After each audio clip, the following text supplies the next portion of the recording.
Я Худяков Николай Иванович, 1988 года рождения. Родился в Новосибирске. В 3-летнем возрасте переехал на Украину. В теробороне с 26 февраля. Боевой педик. Извините, что такое боевой педик? Меня в приказном порядке командир роты жарил под хвост. В смысле, изнасиловали вас? Да. 3 недели назад. Что еще? Стояли под Барвенковым, теперь здесь оказался в плену. Подождите, то есть вы гомосексуалист? Нет, я не гомосексуалист. Просто подчинился приказу. И много кому командир такой приказ отдавал? Ну как вы думаете? Думаю, что много.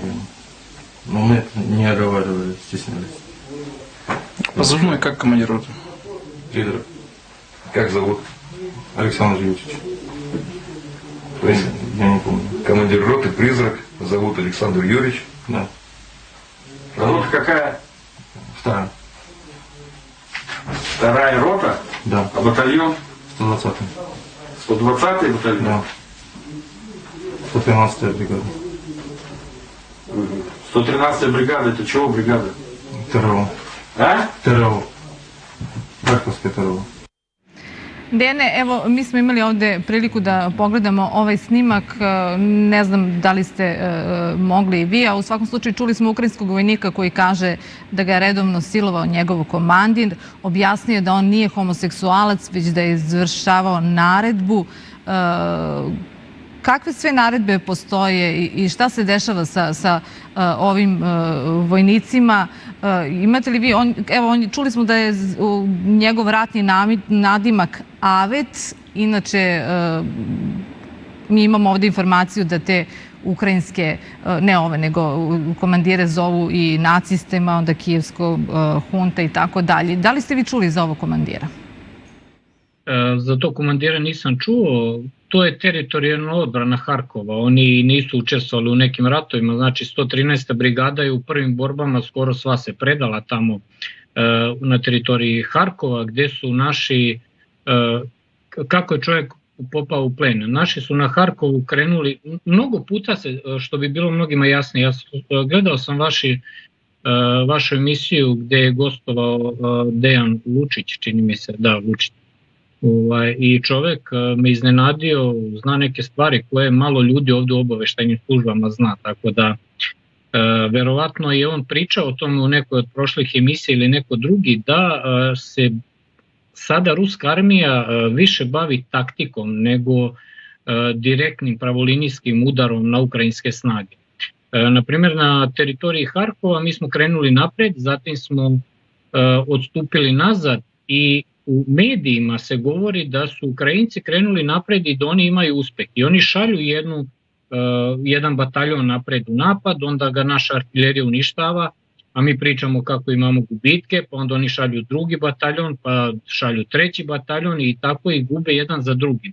Taj čovek je jedan od zarobljenika iz tih bataljona koji su upali u zamku i njih ima mnogo. I oni se žale, većina njih se žali, posebno je to za rejon Harkova, znači ne samo ti teritorijalci iz Harkova, nego i iz bataljona Azov, mi smo hapsili nekoliko iz bataljona Dnjepar i svi su oni žale na homoseksualnost u njihovim redovima, da ih komandiri redovno siluju, komandiri i niži oficirski sastav, što je za nas bilo čudno, mada to i nije najstrašnije što se tamo dešava. Znači oni imaju na mnogim pozicijama, znači mi smo nalazili to oltare, satanističke oltare.